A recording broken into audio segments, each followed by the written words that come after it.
मी संपदा आपल्या सगळ्यांचं खूप मनापासून स्वागत करते। कार्यक्रम आहे तयारी पेरणीची।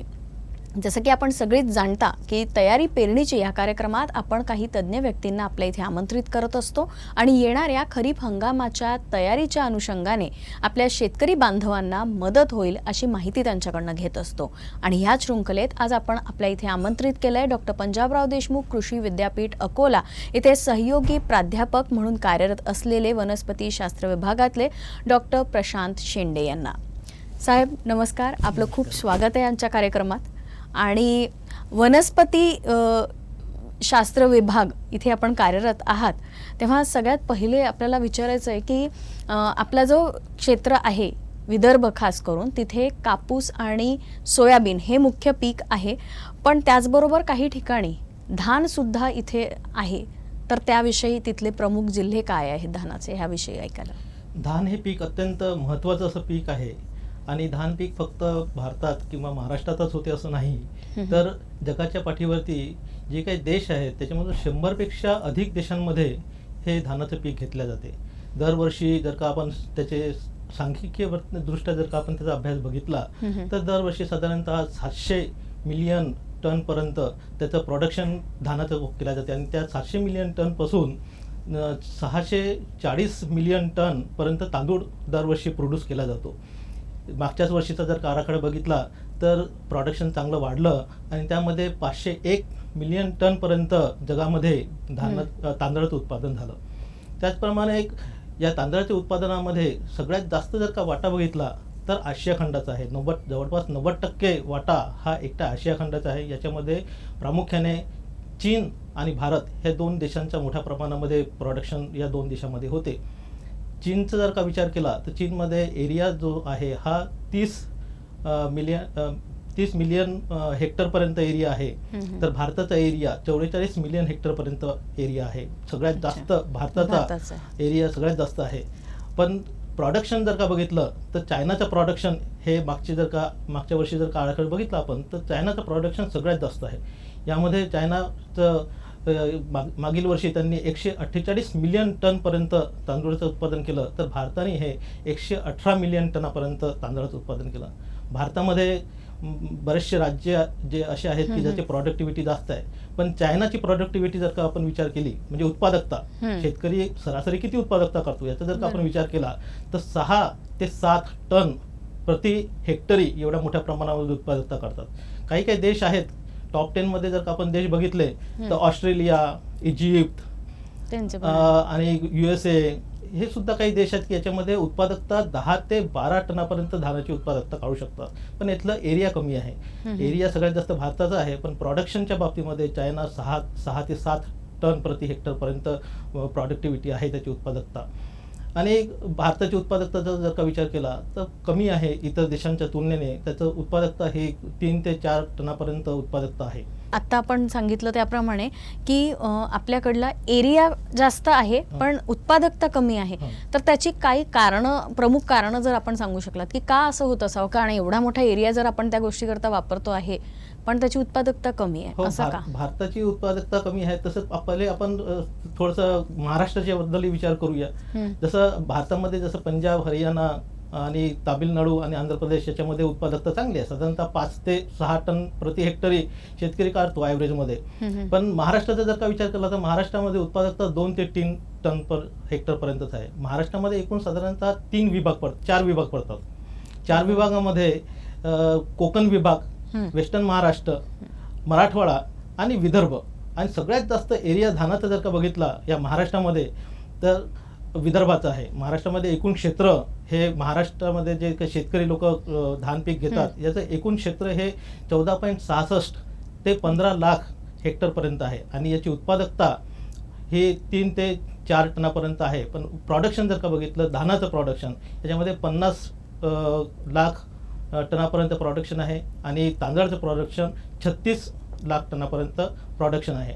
आणि विदर्भातलं जर का बघितलं तर विदर्भामध्ये प्रामुख्याने 5 जिल्हे येतात आणि या 5 जिल्ह्यामध्ये प्रामुख्याने भंडारा जिल्हा, गोंदिया जिल्हा, चंद्रपूर जिल्हा, गडचिरोली जिल्हा आणि नागपूरचा काही भाग, हे भाग प्रमुख आहेत। नागपूरच्या काही भागामध्ये म्हणजे 93,000 हेक्टर क्षेत्र हे नागपूरमध्ये येते आणि याची प्रोडक्टिव्हिटी 23 क्विंटल प्रति हेक्टर आहे। आणि भंडारा जिल्हा जर का बघितला तर भंडारा जिल्ह्यामध्ये साधारणतः 1.5 लाख हेक्टर क्षेत्र आहे आणि त्याची प्रोडक्टिव्हिटी जी आहे 18 क्विंटल प्रति हेक्टर हे त्याची प्रोडक्टिव्हिटी आहे. तर आणि चंद्रपूर जिल्ह्याची प्रोडक्टिव्हिटी सुद्धा कमी आहे, साधारणतः 12 क्विंटल प्रति हेक्टर सरासरीमध्ये शेतकरी लोक उत्पन्न घेतात. आता इतक्या कमी याच्यामध्ये जर का उत्पन्न असेल तर शेतकऱ्यांना फार त्रास होतो. याची समस्या पण भरपूर आहेत. काय समस्या म्हणजे आपल्याला काय वाटतं की कशामुळे असं असेल? समस्यामध्ये शेतकऱ्यांच्या याच्यानुसार किंवा प्रत्येक जिल्ह्यानुसार वेगवेगळ्या समस्या आहेत. त्यात प्रमुख महत्त्वाच्या जर का समस्या पाहिल्या तर सिंचनाच्या अपुऱ्या सोयी. या विभागामध्ये सिंचनाच्या सोयी करणं अत्यंत आवश्यक आहे. त्याचप्रमाणे पावसाचा अनियमितपणा. पाऊस हा जेव्हा मान्सून सुरू होतो, कधी कधी एखाद्या वर्षी लवकर मान्सून येतो, कधी उशिरा मान्सून येतो आणि या मान्सूनच्या याच्यामध्ये शेतकऱ्यांचं मोठ्या प्रमाणामध्ये नुकसान होते. त्याचप्रमाणे नेमकं फुलोऱ्याच्या स्थितीमध्ये जेव्हा धान पीक असते किंवा दाना भरण्याच्या स्थितीमध्ये धान पीक असते, साधारणतः सप्टेंबर ते ऑक्टोबर महिन्यामध्ये, या महिन्यामध्ये सुद्धा मोठा खंड पडतो पावसाचा आणि ताण पडल्यामुळे, पाऊस न मिळाल्यामुळे शेतकऱ्याच्या याच्यामध्ये उत्पन्नामध्ये घट होतो. त्याचप्रमाणे संशोधित वाण शेतकरी लोक फार कमी प्रमाणात लावतात. ज्या विभागामध्ये जे काही वाण लावले जातात हे मोठ्या प्रमाणामध्ये लोकल वाण लावले जातात. तर संशोधित वाणाचा वापर या विभागामध्ये होणं आवश्यक आहे. त्याचप्रमाणे संकरित वाण म्हणजे हायब्रिड सीड याचा पण वापर फार कमी आहे. याचा वापर होणे अत्यंत आवश्यक आहे. त्याचप्रमाणे नेमकं हंगामामध्ये जेव्हा आपलं रोवणीचा वेळ राहते, रोवणीच्या वेळेसही शेतकरी लोकांना मजुरांची कमतरता भासते. ते एक कारण मुख्य असू शकते. त्याचप्रमाणे निंदन, ज्यावेळेस निंदन करायचं असते त्यावेळेस सुद्धा नेमकं शेतकऱ्यांना मजुरांची कमतरता भासते. तसंच जे काही शेतकरी आहेत आपले विदर्भामधले, पर्टिक्युलरली विदर्भामधले, हे फार अल्प भूधारक शेतकरी आहेत. म्हणजे लँड होल्डिंग कॅपॅसिटी फार कमी आहे. तसंच जे सीड रिप्लेसमेंट रेशो पाहिजे असतो त्या प्रमाणामध्ये नाही आहे. फार कमी प्रमाणामध्ये सीड रिप्लेसमेंट रेशो आहे. हे काही मुख्य कारणे आहेत. त्याचप्रमाणे सगळ्यात महत्त्वाचं कारण पुन्हा एक दिसून येते की रोग आणि किडांमुळे साधारणतः 20% तर 90% शेतकऱ्यांचं नुकसान होते. जसं लष्करी अळी आली तर पूर्ण पीक खाऊन जाते. तुडतुड्याला मागे काही वर्षामध्ये आपण बघितलं की तुडतुड्यामुळे शेतकऱ्यांच्या शेतामध्ये पीक फार नुकसान झालं. ते शेतकरी त्याच्या काही शेतकऱ्यांनी कापणी सुद्धा करू शकले नाही. तर हे कीड आणि रोगांमुळे सुद्धा नुकसान होते. आणि हे कीड आणि रोग जे काही आपल्या याच्यामध्ये प्रसार होऊन राहिले, पूर्वीच्या काळामध्ये जर का बघितलं आपण तर साधारणतः 2 केळी आणि 2 रोग होते, कडा कीड, आणि रोगांमध्ये तुडतुडा, गादमाशी, खोडकिडा अशा पद्धतीचे रोग होते. पण आता दिवसेंदिवस वातावरणातील बदल झालेला आहे. शेतकरी लोक वेगवेगळ्या व्हेरायट्या जे प्रसारित नाही आहेत, संशोधित नाही आहेत, शिफारस केलेल्या व्हेरायट्या नाहीत, अशा व्हेरायट्या लावतात आणि त्यामुळे एक मायक्रो क्लायमेट या ठिकाणी डेव्हलप होतो आणि सुप्तावस्थेत बसलेले जे काही कीड आहे ते मोठ्या प्रमाणात त्याचा उद्रेक होतो आणि अशा याच्यामध्ये शेतकऱ्यांचं फार मोठ्या प्रमाणामध्ये कीड आणि रोगांमुळे नुकसान होते. म्हणून मी सुरुवातीला सांगितलं की संशोधित वाणांचा वापर करणं अत्यंत आवश्यक आहे. म्हणजे एकंदर काय तर जसं आपण स्वतःची काळजी घेतो आजच्या तारखेला, आता जसं कोरोनाच्या बाबतीत घडतं आहे तिथले वातावरणाप्रमाणे आपण जर म्हटलं की आपली स्वतःची स्वच्छता राखणं आपल्याला गरजेचं आहे, त्याचंच मधून तपासणी करून आपली तब्येत आपण सांभाळत असतो, तसंच काहीसं जमिनीचं सुद्धा आहे की जमिनीची सुद्धा आपली जी आहे शेती त्याची सफाई ठेवायला पाहिजे आणि तपासणी करून माती परीक्षण किंवा पाणी परीक्षण आणि तपासणी करून त्याची सुद्धा काळजी तेवढीच आवश्यक आहे असं आपण म्हणू शकतो म्हणजे आजच्या परिस्थितीत. आता मला विचारायचं, जसं आता आपण सांगितलं की संशोधित वाण वापरलं तर जास्त म्हणजे शेतकऱ्यांचा फायदा होऊ शकतो किंवा, तर त्याविषयी काय सांगू शकाल आपण? संशोधित वाण तर शेतकऱ्यांनी वापरणं अत्यंत आवश्यक आहे. जे काही संशोधन होते कृषी संशोधन केंद्रामध्ये, तर हे संशोधन फक्त शेतकऱ्यांसाठी होत असते आणि शेतकरी जर त्याचा वापर करणार नाही तर मग ते संशोधन, तेवढं मोठं संशोधन हे कामी येणार नाही. या संशोधनामध्ये आतापर्यंत बरेच व्हेरायट्या रिलीज झालेल्या आहेत, जाती रिलीज झालेल्या आहेत आणि याचं आपल्याला कोणतं बियाणं घ्यायचं आहे हे आपण पूर्वतयारीमध्येच ते बियाणं घेऊन ठेवायला पाहिजे. तर याच्यामध्ये संशोधित वाणामध्ये भारतामध्ये सुद्धा बरेच जाती निर्माण झालेल्या आहेत. आमचे एक कमिटी आहे, त्याच्यामध्ये centre variety release committee, CVRC म्हणतो त्याला आपण, सेंटर व्हेरायटी रिलीज कमिटीच्या याच्यामध्ये आतापर्यंत 1333 जाती भारतामध्ये गॅजेट नोटिफिकेशनमध्ये आलेल्या आहेत. त्याचप्रमाणे हायब्रिड जाती सुद्धा आलेल्या आहेत, संकरित जाती 107 संकरित जाती आतापर्यंत निर्मिती झालेल्या आहेत. एक नवीन कन्सेप्ट येत आहे की बायोफर्टिकेशन, म्हणजे ज्याच्यामध्ये झिंक आणि आयर्न जास्त आहेत अशा सुद्धा जाती निर्मिती भारतामध्ये झालेल्या आहेत.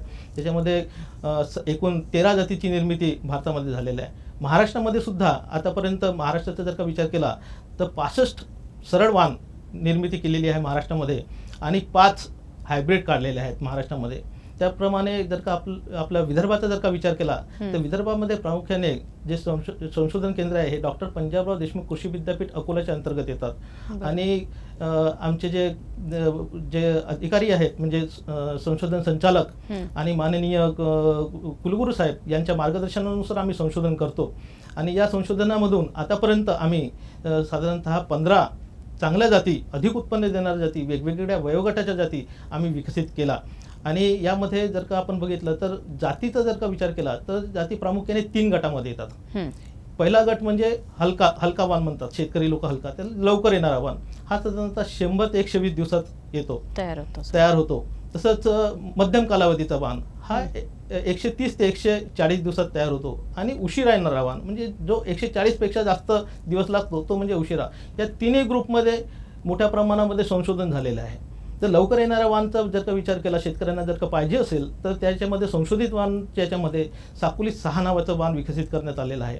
आणि हा जो वाण आहे हा वाण करपा आणि काळाकरपाला साधारण प्रतिकारक आहे, खाण्यास उत्तम आहे. आणि शेतकऱ्यांना जर का लावायचं असेल उन्हाळी हंगामामध्ये तर उन्हाळी हंगामामध्ये सुद्धा शेतकरी लावू शकतात.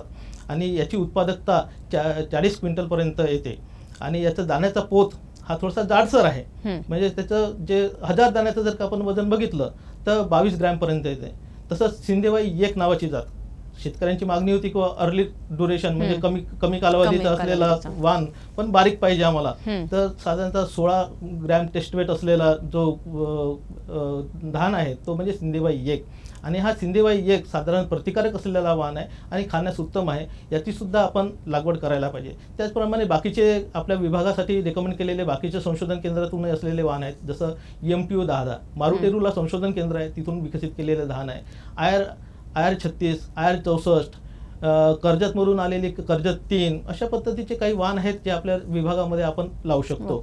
त्याचप्रमाणे मध्यम स्वरूपाच्या कालावधीमध्ये किंवा लवकर येणारे जे कालावधी आहेत त्याच्यापेक्षा थोडंसं जास्त दिवसाचे वाण म्हणजे PKV गणेश. ही PKV गणेश जे इंटरनॅशनल राईस इयर होतं 2004ला, त्यावर्षी आम्ही ही रिलीज केली साकुली संशोधन केंद्रातून. हे वाण 126 ते 128 दिवसामध्ये येते. आणि जसं भंडारा जिल्हा पाहिला आपण, मी सुरुवातीला सांगितलं की भंडारा जिल्हा गॉलमेज बायोटाईप 4 म्हणजे जिथं गादमाशी फार मोठ्या प्रमाणात येते असा जिल्हा आयडेंटिफाय झालेला आहे. तर या जिल्ह्यामध्ये PKV गणेश नावाची जी वाण आहे ती शेतकऱ्यांनी घ्यायला पाहिजे, कारण की ही गादमाशी या धानावरती बिलकुल येत नाही, प्रतिकारशक्ती निर्माण झालेली आहे. तसेच तुडतुडासुद्धा फार कमी प्रमाणात येतो आणि करपा आणि काळाकरपाला सुद्धा साधारण प्रतिकारक असलेला वाण आहे. तर या आणि हा 126 ते 128 दिवसात येतो. आणि श्रीराम आपलं जसं HMT आहे, HMT सारखा याचा दाना आहे, आखूड बारीक, 14.4 टेस्ट वेट म्हणजे 1000 दाण्याचं वजन जे काय म्हणतो तो 14.4 आहे. तसंच आपल्याला माहितीच आहे PKV HMT सुद्धा याचं संपूर्ण बियाणं हे एक जे काही सर्टिफाईड बियाणं असेल किंवा तुमचं फाउंडेशन बियाणं असेल, ब्रीडर बियाणं असेल, न्यूक्लियस बियाणं हे संशोधन केंद्रावरतीच तयार होते. आणि या संशोधन केंद्रामधून आम्ही शेतकऱ्यांना जे ट्रूथफुल बियाणं आहे ते वाटण्याचा प्रयत्न करतो. ब्रीडर बियाणं तर आम्ही कंपनींना किंवा महाबीजला यांच्याकडे देतो. तर PKV HMTचा सुद्धा शेतकरी लोक वापर करू शकतात. हे 130 ते 135 दिवसामध्ये एक मॅच्युरिटी आहे याची. त्याचप्रमाणे HMTपेक्षा चांगली, PKV HMTपेक्षा चांगलं असं PKV किसान नावाची जात आम्ही विकसित केली. तर ही सुद्धा HMTपेक्षा साधारणतः 17% उत्पन्न त्याचं जास्त आहे आणि खायला रुचकर आहे. आणि प्रमुख किडी आणि जे रोग आहेत याला साधारण प्रतिकारक असलेला वाण आहे. त्याचप्रमाणे जे शेतकऱ्यांना ठोकळ वाण लावायचं आहे, साधारणतः गोंदिया जिल्ह्यामध्ये वगैरे ठोकळ वाण लावतात, तर ह्या ठोकळ वाणामध्ये सिंधेबाई 2001 ही जी जात आहे ही ऑल इंडिया लेवलवरती साधारणतः 5 राज्यासाठी ते रेकमेंड केलेली आहे. आणि ही जी जात आहे ही बिहार, UP, उत्तर प्रदेश, महाराष्ट्र अशा आणि आंध्र प्रदेश अशा 4-5 जिल्ह्यांसाठी 4-5 राज्यांसाठी रेकमेंड केलेली जात आहे. याचा सुद्धा वापर आपण करायला पाहिजे. त्याचप्रमाणे सिंधेबाई 75 आहे, सिंधेबाई 4 आहे, अशा वेगवेगळ्या जाती. आता मागे 2-3 वर्षापूर्वी आम्ही साकोली 9 नावाची जात विकसित केली. ही सुद्धा साधारणतः 19 ग्रॅम टेस्ट वेट असलेलं दाना असलेला याचं जात आहे. आणि ही बहु कीड व रोगास प्रतिकारक असलेली जात आहे आणि खताला रिस्पॉन्स देणारी जात आहे. त्याचप्रमाणे सुवासिक जात लेट ड्युरेशनच्या याच्यामध्ये सुद्धा आणि सुवासिक जातीमध्ये सुद्धा आमच्या संशोधन केंद्रांनी, दोन्ही संशोधन केंद्रांनी चांगल्या जाती काढलेल्या आहेत. त्यामध्ये साकोली संशोधन केंद्रामधून साकोली 7 नावाची जात विकसित केली. ही 131 दिवसामध्ये परिपक्वला येते. त्याचप्रमाणे लवकर जर का पाहिजे असेल 126 ते 128 दिवसाची सुवासिक वाण पाहिजे असेल तर PKV मकरंद ही सुद्धा चांगली जात कृषी संशोधन केंद्र सिंदेवाई येथून विकसित करण्यात आली होती आणि या जातीचा सुद्धा वापर शेतकऱ्यांनी करायला पाहिजे. त्याचप्रमाणे PKV खमंग नावाची जात ही सुद्धा अधिक उत्पन्न देणारी जात आहे. ही 130 ते 135 दिवसामध्ये मॅच्युरिटीला येते. त्याचप्रमाणे नवीन आता जसं मी सुरुवातीला सांगितलं कन्सेप्टमध्ये किंवा रेड राईस म्हणजे लाल तांदूळची मागणी थोडीशी जास्त आहे, ज्याच्यामध्ये बायोफर्टिगेशन, तर असे सुद्धा संशोधन सुरू आहे. काही शेतकऱ्यांच्या शेतावरती प्रयोग घेणे सुरू आहेत आणि ते पुढे शेतकऱ्यांना आम्ही तशा पद्धतीचे जाती सुद्धा देणार आहे. म्हणजे एकंदरीतच शेती करणाऱ्यांचाही फायदा आणि त्यातनं निघणारं जे उत्पन्न आहे ते विकत घेणाऱ्यांचाही फायदा आहे की त्यांना सुद्धा चांगलं उत्पन्न काहीतरी चांगलं खायला मिळतं. कारण की आता आपण बघतो सगळीकडे केमिकल आणि याचा फार वापर म्हणतो आपण की खाद्यान्नांमधनं लोकांना त्याचाही त्रास होत असतो. आता मला विचारायचं की हे आपण जेवढं सगळं सांगितलं इतके छान म्हणजे फायद्याचं संशोधनाबद्दल आपण सगळं सांगितलं आणि त्याचा नक्की शेतकऱ्यांना फायदा होईल आणि ते करून घेतील आता या येणाऱ्या हंगामात. पण जर पेरणी करायची झाली तर त्यांनी कशा पद्धतीने, कारण हे वाण घेणार आहे संशोधित पण त्याचं काही वेगळी पद्धत असते पेरणीची किंवा काय, त्यांनी हेक्टरी कसा दाणा लावायला हवा, किती दाणे त्यांनी हेक्टरी? मॅडम जे काही व्हेरायटी निघतात यामध्ये साधारणतः 2 प्रकारचे व्हेरायटी असतात. म्हणजे एक तर जाड, शेतकऱ्याच्या भाषेमध्ये जर का बोलायचं असेल तर जाड दाणा असलेला आणि एक बारीक दाणा असलेला. तर जाड दाण्याचं जर का शेतकरी लोक लावत असतील तर साधारणतः ठोकताळ्यामध्ये 50 किलो प्रति हेक्टरी बियाणे सफिशियंट आहे. आणि दुसरं बारीक जर का दाणा लावत असतील तर 35 किलो बियाणे, 30 ते 35 किलो बियाणे हे सफिशियंट आहे. आणि हे बियाणे घेताना याची उगवण शक्ती तपासणं अत्यंत आवश्यक आहे. तुम्ही जर का हे बियाणे घेत असाल तर याच्यामध्ये टॅग आम्ही शेतकऱ्यांना देतो. प्रत्येक बियाणं कोणत्याही कंपनीचं जरी बियाणं घ्यायचं असेल तर टॅग पाहून घ्या आणि हे टॅग शेवटपर्यंत ठेवा. कारण की याच्यामध्ये genetic purity, physical purity, germination percentage, उगवण शक्ती किती आहे हे सगळं नमूद केलेलं असते. उगवण शक्ती साधारणतः 70 ते 80 पेक्षा जास्त असणं आवश्यक आहे. कारण की आपल्याला माहित आहे शुद्ध बीजापोटी फळे रसाळ गुमटी चांगलं बियाणं असणं अत्यंत आवश्यक आहे. म्हणून हे जे टॅग आहेत ते पाहणं अत्यंत आवश्यक आहे आणि ते बियाणं ठेवायचं. जर का शेतकऱ्यांनी 1 वर्ष जर का बियाणं घेतलं असेल तर ते बियाणं साधारणतः 3 वर्षापर्यंत त्याला स्वतःचं बियाणं स्वतः वापरता येते. 3 वर्षानंतर त्याच्यामध्ये बदल करायला पाहिजे. मग आपण हे बियाणं घेतलं तर आपल्याला पेरणी करायची आहे. पेरणी करताना बीज प्रक्रिया, मी सुरुवातीला बोललो की समस्या आहेत त्याच्यामध्ये किंवा बीज प्रक्रिया शेतकरी लोक करत नाही. तर बीज प्रक्रिया करणं अत्यंत आवश्यक आहे मॅडम. याच्यामध्ये बीज प्रक्रिया अतिशय सोपं असं तंत्रज्ञान आहे. याच्यामध्ये 3% मिठाचं पाण्याचं द्रावण तयार करायचं. 3% म्हणजे 10 लिटर पाण्यामध्ये 300 ग्रॅम मीठ टाकायचं. हे काय औषध वगैरे नाही आहे.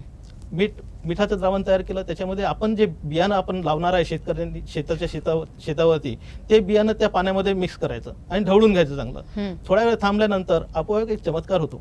त्यामध्ये जे काही फोल बियाणं आहे किंवा रोगड बियाणं आहे हे आपोआप तरंगते. कारण की पाण्याची घनता वाढते. जे काही आपण मीठ टाकलेलं आहे याच्यामध्ये पाण्याची घनता वाढते आणि जे काही चांगलं बियाणं आहे ते बुडाला बसते.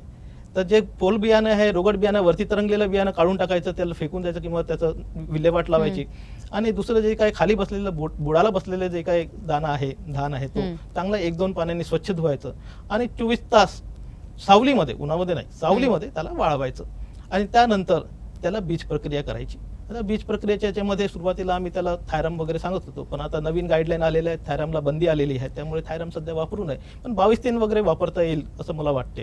तर याचं औषध असं जर का वापर किंवा आपले जैविक आपल्याकडे काही आहेत ते सुद्धा आपल्याला वापरता येईल बीज प्रक्रिया करून. नंतर मग पेरणी करायची आहे. आता पेरणी मॅडम 2 पद्धतीने करता येते. त्याच्यामध्ये जर का ज्या शेतकऱ्यांकडे पाण्याच्या सोय आहेत त्या शेतकऱ्यांनी गादी वाफ्यावरती पेरणी करायला पाहिजे. आता गादी वाफा जर का तयार करायचं असेल तर 1 मीटर रुंद आणि आपल्याला जितकं शक्य होईल तेवढं लांबीचा गादी वाफा तयार करायचा आणि याची जी उंची आहे गादी वाफ्याची ही 10 सेंटीमीटर पर्यंत असणं आवश्यक आहे. आणि आता ठोकताळ्यामध्ये जर का आपण विचार केला तर 1 मीटर रुंद आणि 6 मीटर लांब असं आपण तयार करायचे गादी वाफे. आणि 1 हेक्टरला साधारणतः 0.10 हेक्टर हे नर्सरी करायला म्हणजे आपल्याला रोपवाटिका तयार करायला एरिया लागतो. म्हणजे 0.10 म्हणजे 1000 स्क्वेअर मीटरचा एरिया लागतो, एवढा एरिया सफिशियंट आहे. आणि याच्यामध्ये आपल्याला थोड्याशा प्रमाणामध्ये खतही टाकावं लागतो. म्हणजे जे काय FIM असेल, चांगलं कंपोस्ट असलेलं खत या ठिकाणी टाकायचं. ज्या शेतकऱ्यांकडे व्हर्मी कंपोस्ट असेल, गांडूळ खत असेल, त्याचा सुद्धा वापर आपल्याला या ठिकाणी करता येतो. आणि बेड तयार केल्यानंतर त्याच्यामध्ये आपल्याला पेरणी करताना पातळ आणि विरळ पेरणी करायची. कारण की आपण दरवर्षीचा आपल्या शेतकऱ्यांचा अनुभव आहे की पेरणी केली की पावसाचा खंड पडतो. कधी कधी 5-5, 10-10 दिवसाचा पावसाचा खंड पडतो. पावसाचा खंड पडल्यामुळे शेतकरी पाणी देऊ शकत नाही. तर मग हे पेरणी केल्यानंतर जो काय पावसाचा खंड पडतो, याच्यामध्ये जर का आपण पातळ पेरणी केली तर हा फायदा होऊ शकतो. मुळं जे आहेत धान पराचे मुळं हे खोलवर जाऊ शकतात.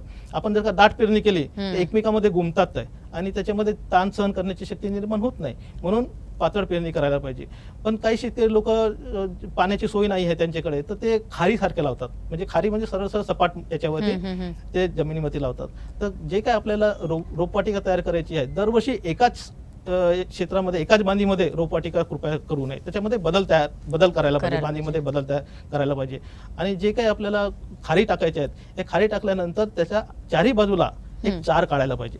म्हणजे समजा एखाद्या वेळेस जास्त पाऊस आला तर पाणी तिथे साचता कामा नये. आणि अशा पद्धतीने त्याच्या एक रोपवाटिका तयार करायची आहे. आणि मुख्यत्वे जी रोपवाटिका आहे त्याच्यामध्ये तण निघणार नाही. 1-2 वेळा निंदन करून त्याचे त्या पद्धतीने त्याची काळजी घ्यायला पाहिजे. तसेच ज्या शेतकऱ्यांना शक्य होत असेल त्यांनी जर का फवारणी केली तर तो अधिक चांगला फायदेशीर होऊ शकतो. फवारणीमध्ये एखाद कीटकनाशक जे लेबर क्लेम मध्ये आहेत असे कीटकनाशक वापरायचं. त्याच्यामध्ये कॉपर ऑक्सिक्लोराइड आणि 22-3 असे आपल्याला वापरतात. पण जे काही गव्हर्नमेंटने बॅन केलेले आहे ते कृपया वापरू नका. बरोबर. आणि जे गव्हर्नमेंटने मान्यता दिलेले आहेत असेच कीटकनाशकांचा वापर करणं आवश्यक आहे. आणि आपल्याला जर रोवणी करायची तर ती कधी आणि कशी करावी? अगदी चांगला प्रश्न मॅडम. कारण की रोवणी करताना हे रोवणीचं जे काही पर्याय आहेत त्या पर्यायाचं वय पाहणं अत्यंत आवश्यक आहे. जसं मी सुरुवातीला सांगितलं की धानाच्या पिकामध्ये विविध गट तयार आहेत किंवा धानाचे वाण कोणते असतात, लवकर येणारा, मध्यम स्वरूपाचा आणि उशिरा येणारा वाण. तर लवकर येणारा जर का वाण आपण निवडत असू, म्हणजे साधारणतः 100 ते 120 दिवसाचा जर का वाण निवडत असू, तर हा 20 ते 25 दिवसाचे परे झाले की त्याचं रोवणी करायला पाहिजे. तसंच जर का आपण मध्यम स्वरूपाचे वाण म्हणजे 130 ते 140 दिवसाचे जर का वाण असेल तर त्याचे परे साधारणतः 25 ते 30 दिवसाचे परे झाले की त्याचं रोवणं करायला पाहिजे. उशिरा येणारे वाणाचं जे 140 पेक्षा जास्त दिवसाचे कालावधीचे वाण असतात याचे साधारणतः 30 ते 35 दिवसाचे परे झाले की त्याचं रोवणं करायला पाहिजे. जर का हे रोवण्याला जर का उशीर झाला तर 20% ते घट नक्कीच आहे उत्पन्नामध्ये. त्याप्रमाणे रोवणं करताना सुद्धा हे विविध अंतर ठेवणं अत्यंत आवश्यक आहे. जसे वाण आहेत, जसे वाणाचे पर्याचे वय आहे तसेच अंतर सुद्धा ठराविक ठेवणं आवश्यक आहे. लवकर येणारे जर का वाण असतील तर 15 बाय 15 सेंटीमीटरवरती रोवणं करायला पाहिजे. मध्यम स्वरूपाचे असतील तर 20 बाय 15 सेंटीमीटरवरती. आणि भारी धान असेल तर 20 बाय 20 सेंटीमीटरवरती त्याचं रोवणं करायला पाहिजे. आणि रोवणं हे सरळ आणि उथळ करायला पाहिजे. कारण की फार मोठ्या दाट पद्धतीने रोवणं करतात आणि तिरप रोवणं करतात. बऱ्याचशा जिल्ह्यामध्ये 4-5 जिल्ह्यामध्ये मी फिरतो तेव्हा बघतो, शेतकऱ्यांना विचारतो की तिरप रोवणं का बरं करतात. ते म्हणतात ते सरळ होते धान, पण तो सरळ होतो पण त्याला ताकद लागते. आणि ती ताकद जी आहे ती कुठून घेणार तो? तर ते जमिनीमध्ये जे काही नत्र आपण दिलेले आहे, खतं दिलेलं आहे चिखलणीच्या वेळेस, ते सगळे तो घेऊन घेतो. म्हणून सरळ आणि उथळ रोवणं करा. आणि शक्य झालं तर ते जसं आता काही भागामध्ये खोडकिडीचा प्रादुर्भाव मोठ्या प्रमाणात आढळतो, तर शेंडे जे आहेत धानाचे शेंडे हे खोडून टाकायचे आणि ते नष्ट करायचे. कारण की खोडकिडा हा जेव्हा आपला याच्यावरती परा जेव्हा असतो त्यावेळेसच त्याच्यावरतीच आपले खोडकिडा आपले अंडे तयार करतो. आणि हे अंडे तयार करताना नेमकं झाडात जे परा आहे पराच्या शेंड्यावरती अंडे तयार करतो. आपण जर का त्याचं खोडून जर का त्याला नष्ट केलं तर याचा फायदा शेतकऱ्यांना काही प्रमाणामध्ये होऊ शकतो. आपण खूप छान माहिती देत आहे आणि त्याचा नक्कीच आमच्या शेतकऱ्यांना फायदा होईल. पण आता जाता शेवटचा प्रश्न हा विचारायचा आहे की खत आणि पाणी ह्याचं नियोजन जर करायचं झालं तर शेतकऱ्यांनी कसं करावं ह्याचं थोडक्यात आपण माहिती देऊ शकतो? तर नियोजनाच्या याच्यामध्ये खताचं जर का नियोजन आहे हे 2 पद्धतीने असतात. एक तर रासायनिक आणि सेंद्रिय. कारण की सेंद्रिय शेती करणं आज काळाची गरज झालेली आहे.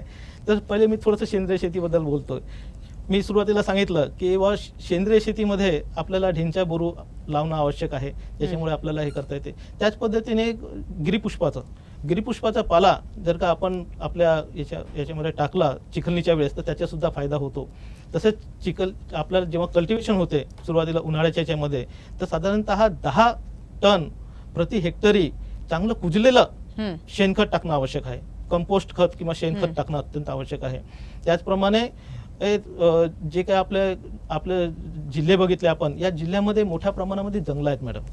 त्या जंगलांमध्ये आजूबाजूच्या याच्यामध्ये गराडीचा पाला मिळतो. या गराडीचा पालाचा सुद्धा शेतकऱ्यांनी वापर करायला पाहिजे. त्याचा नुसता पाला जर का आपण टाकला, साधारणतः तो पाला हेक्टरी 1.5 टन प्रति हेक्टरी लागतो पाला, तर याचा सुद्धा वापर केला तर शेतकऱ्यांना सेंद्रिय शेतीकडे आपल्याला वाटचाल करायला काही हरकत नाही. आणि याच्यात पुन्हा रासायनिक खताच्या याच्यामध्ये जे काही सरळ वाण घेतात, या सरळ वाणामध्ये 100-50-50 नत्र स्फुरत पाला किलो पर हेक्टर आपल्याला द्यावं लागते. याच्यामधून सुरुवातीला चिखलणीच्या वेळेस 50% नत्र, पूर्ण स्फुरत आणि पूर्ण पालाश आपल्याला चिखलणीच्या वेळेस द्यावं लागते. आणि उरलेला जो 50% नत्राचा आहे त्याचे 2 भाग करून, म्हणजे पहिला 25% जो भाग आहे 25 किलो प्रति हेक्टरी नत्र हा आपल्याला 30 दिवसानंतर जेव्हा फुटवे फुटाची स्थिती असते धानाची त्यावेळेस द्यावा लागते. आणि उरलेला जो 25 किलो प्रति हेक्टरी नत्राचा भाग आहे तो आपल्याला फुलोरा अवस्थेत म्हणजे 60 दिवसाच्या याच्यामध्ये रोवणं केल्यानंतर 60 दिवसाच्या याच्यामध्ये आपल्याला ते देणं आवश्यक आहे. आता नवीन याच्यामध्ये काही येऊन राहिले युरिया DAP ब्रिकेट्स. तर ब्रिकेटचा युरिया DAP ब्रिकेटचा वापर सुद्धा शेतकरी लोक करू शकतात. यामध्ये साधारणतः 170 किलो आपल्याला प्रति हेक्टरी लागते. कारण की आणि त्याच्या गोळ्याची संख्या जी आहे हे 62,500 पर्यंत आपल्याला गोळ्या वापरता येतात. आणि यातमध्ये एक जी गोळी असते ही 2.7 ग्रॅमची गोळी असते. आणि ही गोळी आपल्याला रोवणं झाल्यानंतर चौथ्या दिवशी किंवा 5व्या दिवशी 4 चुडांच्या मध्ये 7 सेंटीमीटर पर्यंत खोल जाईल अशा पद्धतीने आपल्याला ती गोळी लावणे आवश्यक आहे. तर अशा पद्धतीने खताचं नियोजन आहे. आणि तणाच्या नियोजनामध्ये जे काही आपल्याला तणाचं नियोजन करायचं आहे याच्यामध्ये सुद्धा तण फार महत्वाचं आहे. कारण की मोठ्या प्रमाणात तण वाढलं तर शेतकऱ्याचं खूप नुकसान होते. तर 50 दिवस पर्यंत तरी तण विरहित राहील बा, तण राहणार नाही आपल्या शेतावरती याची काळजी घेणं आवश्यक आहे. तर हातनिंदी करावं लागते कमीत कमी 2-3 वेळा तरी 15 दिवसाच्या अंतराने हातनिंदणी. काही प्री इमर्जन्स विडीसाईड आहेत केमिकल जे काही गव्हर्नमेंटने ऍक्सेप्ट केलेले आहेत, परमिशन दिलेले आहेत तेच विडीसाईड वापरायचे. त्याचप्रमाणे जर का ज्या शेतकऱ्यांना शक्य असेल दोरीचं लावणं 15x15 20x20 तर त्यांना फायदा होतो तण नियंत्रण करायचं. कारण की नवीन इन्स्ट्रुमेंट आहेत त्याच्यामध्ये कोनो बीडर, पहिले सुरुवातीला टावची कुर्मा वापरत होते तेही आता वापरता येतात. कोनो बीडर, त्याच्यात सुद्धा पॉवर कोनो बीडर आलेले आहेत, त्याचा सुद्धा वापर शेतकरी लोक करू शकतात. म्हणून दोरीचं रोवणं जर का केलं तर त्याचे फायदे तण नियंत्रणासाठी होऊ शकते. बरोबर. तर जाता जाता एक संदेश जर का आमच्या सगळ्या शेतकऱ्यांना द्यायचा झाला तर काय संदेश द्याल? संदेशामध्ये महत्त्वाचं असं आहे की जे काही ठळक मुद्दे मी या ठिकाणी नमूद करू इच्छितो की सगळ्यात पहिले मातीचे नमुने तपासून घ्या. त्याचप्रमाणे संशोधित असलेला वाणाचाच वापर करायचा, दुसऱ्या वाणाचा वापर करू नका उत्पन्न वाढवायचं असेल तर. नाहीतर नवीन रोग येणार आणि आपल्या उत्पन्नामध्ये घट येणार. जे काही कीटकनाशके, रोगनाशके किंवा विडीसाईड वापरायचे आहेत हे गव्हर्नमेंटने ज्याला परमिशन दिलेले आहेत म्हणजे ऍक्सेप्ट केलेले आहेत तेच विडीसाईड वापरायचे, दुसरे विडीसाईड वापरू नका. नियोजन करताना साधारणतः जे काही सेंद्रिय शेती आहे याच्याकडे जर का आपण वाटचाल केली तर आपली जमिनीची सुपीकता वाढेल आणि आपले उत्पादन वाढवण्यामध्ये आपल्याला भर करता येईल. तसंच जे काही बियाणं आपल्याला घेतल्यानंतर त्याचं बीज प्रक्रिया हा फार महत्त्वाचा आहे. कारण की कडाकरपा दरवर्षी आपल्या भागामध्ये येतो. आणि हे जर का सूत्र आपण जर का केले सरळ आणि उथळ असं रोवणी केले, ठराविक अंतरावरती रोवणी केली. त्याचप्रमाणे मी या ठिकाणी प्रामुख्याने नमूद इच्छितो की मागच्या काही 2 वर्षामध्ये तुडतुडा फार मोठ्या प्रमाणात आला. तर पट्टा पद्धत म्हणजे 3 मीटरचं अंतर झालं की 2 मीटरचं किंवा 3 मीटरचं अंतर झालं की 30 सेंटीमीटरचं अंतर सोडून द्यायचं. अशी जर का पट्टा पद्धतीचा जर का वापर केला तर तुडतुड्याचा प्रादुर्भाव कमी होऊ शकतो. पट्टा पद्धतीचा वापर आपण करायला पाहिजे. त्याचप्रमाणे आता आमचे जे शेतकरी आहेत हे गरीब शेतकरी आहेत. फक्त धान पिकावरती जर का म्हटलं तर यांची आर्थिक स्थिती काही मोठ्या प्रमाणामध्ये सबळ होऊ शकत नाही. तर जोडधंद्याच्या याच्यामध्ये तयारी ठेवा. त्याच्यामध्ये कुक्कुटपालन आहे, शेळीपालन आहे, याचा सुद्धा वापर करायला पाहिजे. त्याचप्रमाणे खरीप हंगामा व्यतिरिक्त जेव्हा आपण उन्हाळी पीक घेतो तर कृपया करून उन्हाळी धान घेऊ नका. कारण की ज्या शेतकऱ्यांकडे पाण्याची सोय आहे ते धान घेतात. पण हे याच्यासाठी सांगतोय की जे आपल्या खरीप हंगामामध्ये आपल्याला धानाच्या व्यतिरिक्त दुसरा पर्याय नाही आहे. दरवर्षी आपल्याला खरीप हंगामामध्ये धान घ्यावं लागतं. आपण जर का उन्हाळीमध्ये सुद्धा धान घेतलं तर जे काही कीड रोग आहेत यांची लाईफ सायकल ब्रेक होणार नाही. साखळी कुठेतरी खंडित व्हायला पाहिजे. म्हणून उन्हाळ्यात नको. ते उन्हाळ्यामध्ये घेण्यापेक्षा उन्हाळ्यामध्ये दुसरे पीक आहेत, जसं तीळ चांगलं येतो, भुईमुग चांगलं येतो, असे वेगवेगळे पिके पल्सेस मधले सुद्धा पिके आहेत. हे उन्हाळी पिके शेतकऱ्यांनी घ्यायला पाहिजे आणि आपली आर्थिक परिस्थिती बळकटायला पाहिजे, एवढं मी या ठिकाणी नमूद इच्छितो. आणि पुढील हंगाम जो आहे खरीप हंगाम हा शेतकऱ्यांचा चांगला जावो, पाऊस चांगला पडो अशी मी देव परमेश्वरचरणी प्रार्थना करतो. सर, आपण इथे आलात आणि इतकी छान सविस्तर अशी माहिती दिली त्याकरता धन्यवाद. आणि आपली ही सगळी माहिती आमच्या सगळ्या शेतकरी बांधवांना नक्कीच फायद्याची ठरेल. आणि जसं की आपण म्हणालात, आम्ही सुद्धा आमच्या सगळ्या शेतकऱ्यांना शुभेच्छा देऊ इच्छितो आणि हा खरीप हंगाम त्यांच्याकरता नक्कीच आनंददायी राहील अशी आशा करतो. धन्यवाद.